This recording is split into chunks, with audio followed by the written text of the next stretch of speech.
Hey yigitler, malades. Sağlık olsun.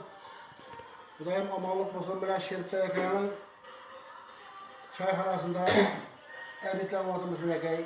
Vaatımız sonuçlar. Ne yemeysen var, ne içemeysen böylese var. Bilekey şu işmehene şurada geldik elbette Kuda şükür. Mesal eken, resul eken, mevzu eken, hem mesul ham eken, ben kapital yaşı gitmelekey. Kazanan kapital var. Ulan hem miskafam sağlık amalı verirsen. Evet kanıkay. Hem ailemizde taşlık olsun, toy olsun Kudayım. Yurtumuz ferahat olsun. Amin. Musafada yürüyen bağla kızlarımızın tapkaları yaş kullarına nasip etsin.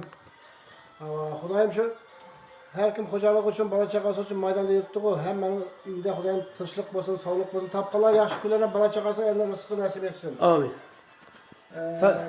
Şu Ayman Şerif'ten şu müleke Şerif'imiz koydu Ayman Şerif'ten. Rahmetli. Allah'ım şu nesini besin, bereketini besin. Amin. Tamam. Neler micazları aramasın. Amin. Salih Aytın.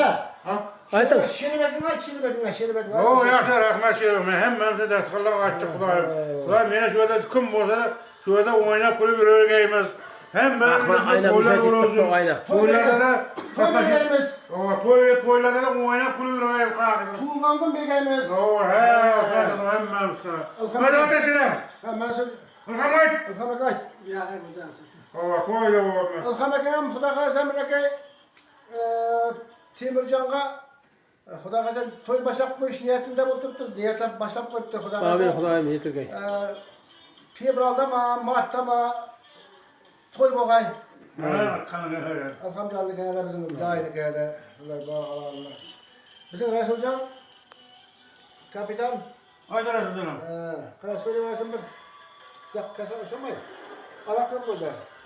Ya, mis su içeceğim. Yok söyle. Kutura kurursun. Ne dedi?